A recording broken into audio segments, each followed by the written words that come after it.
الحمد لله رب العالمين ثم الصلاة والسلام على رسول الله. السلام عليكم ورحمة الله وبركاته. adúpẹ́ lọ́dọ̀ Ọlọ́run, atọrọ ìkẹ́ fún adéwálé ànábì wa Muhammad sallallahu alayhi wa sallam. Jàmáà mùsùlùmí lọ́kùnrin àti lóbìnrin, kí ni ohun tí a fẹ́ sọ fára wa lọ́jọ́ tèmi?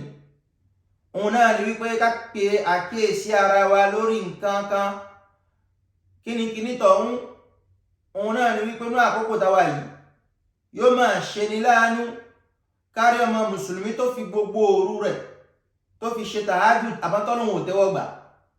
Yóò máa ṣe ni láàánú kárí mùsùlùmí tí ń tọrọ àforíjì lọ́dọ̀ Ọlọ́run ọba àmọ́ k'Ọlọ́run ọba sọ pé òun ò ní foríjì.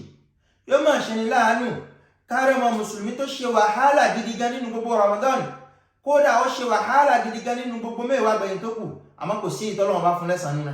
Èyí tí ó wà burú jáì, òun náà ni yóò ṣe ni láàánú kárí mùsùlùmí tó ṣe wípé ó ṣe kòńgò rẹ̀ Laylatul Qadr, tí wọ́n ń bẹ lójú fò nínú òru Laylatul Qadr, tó sì wá ṣe wàhálà gidi gan tí fi ń ṣèjọ́sìn fọ́lọ́run ọba nínú Laylatul Qadr, àmọ́ Ọlọ́run ò ní san ẹ̀san kan fún Laylatul Qadr. Subhanallah. Jàmáà, ẹjá bí ara wa ń pé kí ló lè fa kíní yìí? Nǹkan kan tó lè fa náà, òun náà ni al-khushu'. Ká máa ṣèjọ́sìn àmọ́ ká máa ní connection pẹ̀lú Ọlọ́run ọba. Ká máa ṣèjọ́sìn ká máa bọ̀wọ̀ fọ́lọ́run ọba ní àtàrà ìjọ́sìn tá ń ṣe. Ká máa ṣèjọ́sìn ká máa tẹríba fọ́lọ́run ọba látara ìjọ́sìn tá ń ṣe. Ká máa wá ṣèjọ́sìn kọ́kàn wa kó má sí lè tá ń ṣe. Jàmáà, ẹ dákun já ṣọ́ra fún.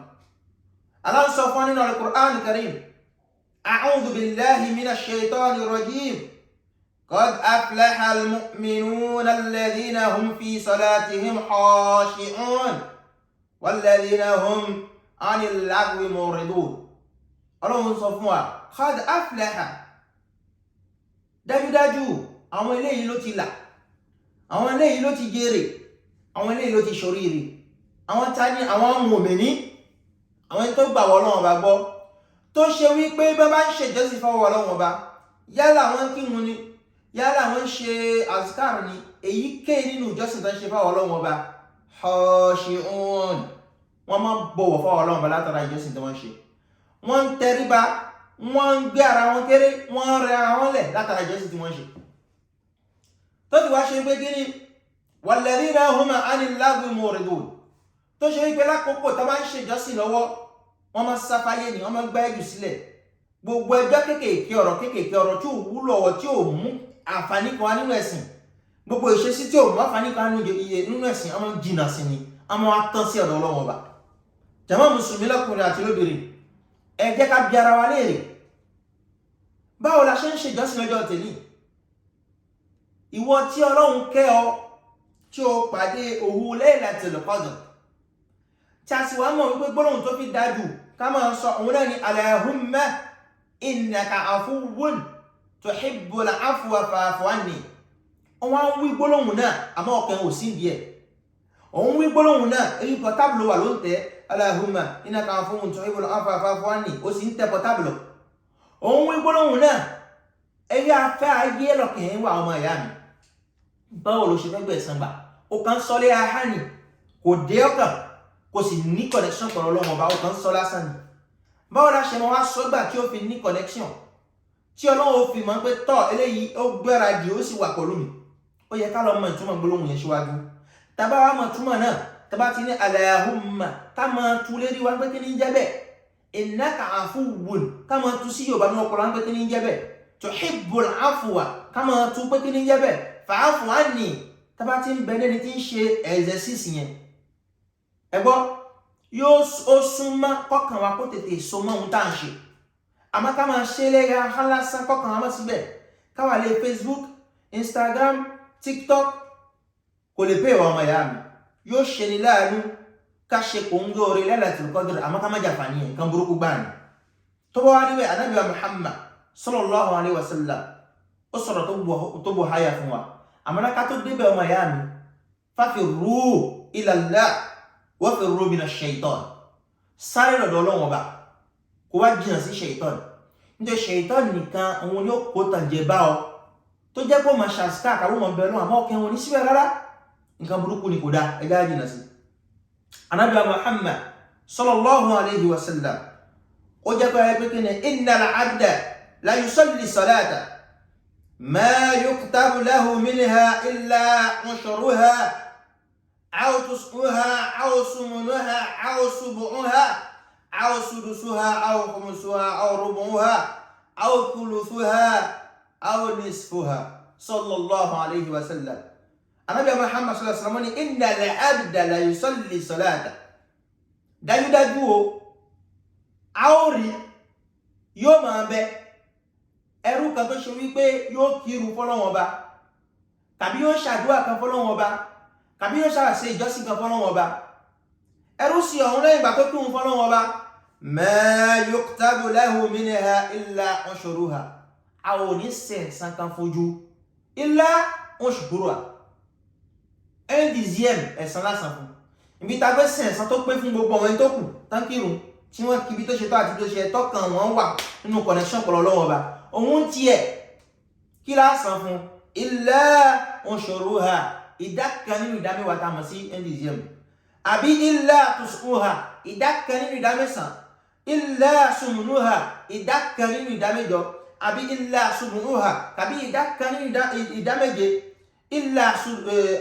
aw sudusuha àbí ìdá kan nínú ìdá mẹ́fà aw khumsuha àbí ìdá kan nínú ìdá márùn-ún tá ma ṣe ń ṣe jẹun aw rubu'uha àbí ìdá kan nínú ìdá mẹ́rin aw thuluthuha àbí ìdá kan nínú ìdá mẹ́ta tá ma ṣe ń ṣe aw nisfuha àbí ìdá kan nínú ìdá méjì èyí tó fẹ́ sàn ọmọ ìyá mi gbàtọ́ wá kírun tù wọ́ gbogbo ẹni tó kírun wọ́n san wọ́n lẹ́san tó pé káàlì àmọ́ ó dé ìtùwọ̀ ìdá kan tó jẹ́ 1/10 nínú ìdá mẹ́wàá náà san fún ọ ọmọ ìyá mi ó burú jáì kí la fẹ́ yọ jáde ń bẹ̀ ọmọ ìyá mi tá bá ń ṣe ìjọsìn kọ́kàn wa kó wà lára ìjọsìn tá ń ṣe ká sì wá concentrate ara wa ká sáfáyé ìbànújẹ́ ni ó jẹ́ ká fi ilé wa lẹ̀ ká lọ tahajjud ká fi ohun lẹ̀ ká dá ohun mọ́jú ká máa ń bẹ Ọlọ́run àmọ́ ká máa rí àǹfààní kan bẹ̀ ọmọ ìyá mi ní Islam Ọlọ́run sọ fún Al-Qur'an ara'ayta alladhi yukadhibu bid-din fadhalika alladhi yad'u al-yatim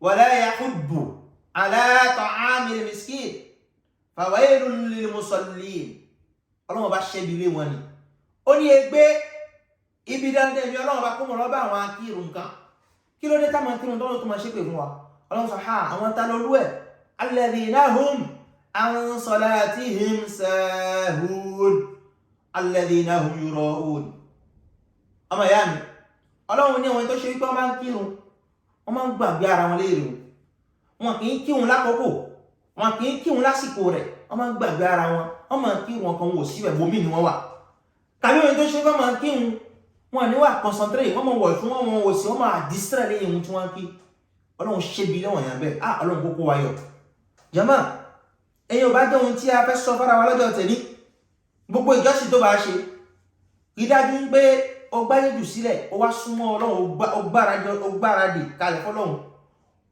ó gẹ́ra ẹlẹ̀ fọ́lọ́run ó sì wá concentrate sí nǹkan tó ń ṣe Ọlọ́run kọ́kọ́ gbogbo àmáṣe kó má dùn wá ní ládàá gbogbo ìdààmú wàhálà tá à ń ṣe nínú Ramadan Allahumma amin.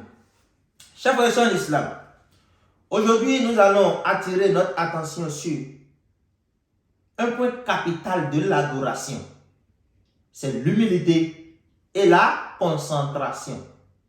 Il serait vraiment regrettable pour un serviteur d'Allah de passer tout le mois de Ramadan en adoration, de passer tout le mois de Ramadan à invoquer Allah, de passer tout le mois de Ramadan à demander pardon, à faire des évocations et des invocations, et que Allah ne valide aucune de ses prières. Subhanallah.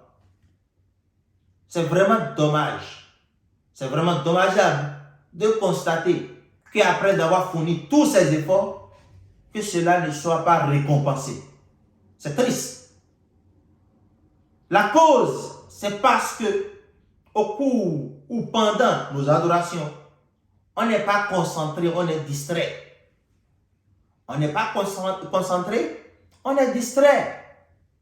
Chaque personne en islam, il faut l'humilité et la concentration au cours de l'adoration. Délaisser le dunya, délaisser le portable, délaisser tout et s'approcher d'Allah se soumettre à Allah subhanahu wa ta'ala. À cet effet, chers frères et sœurs en islam, le prophète Mohammed sallallahu alayhi wa sallam nous dit, il existe, il peut exister, il existe un serviteur d'Allah qui est prié, mais malheureusement pour lui, il ne sera récompensé que par le dixième, un dixième, ou un neuvième, ou un huitième, ou un quatrième, un quart bien sûr, ou un tiers, ou le demi de la récompense de tout le monde. C'est-à-dire, il y a des gens qui vont prier, on va leur donner une pleine récompense, la totalité, mais on lui donnera uniquement le dixième, 1 sur 10. Vraiment, il faut que nous fassions attention à cela. Et pourquoi? C'est parce que ces derniers ne sont pas concentrés dans leur prière. Tu es en train de dire, Allah, donne-moi la richesse, donne-moi ci, donne-moi ça. Mais tu n'es pas concentré. Ton esprit est ailleurs. Tu n'es pas avec Allah. Tu n'es pas en symbiose avec Allah. Ton cœur n'est pas synchronisé avec Allah.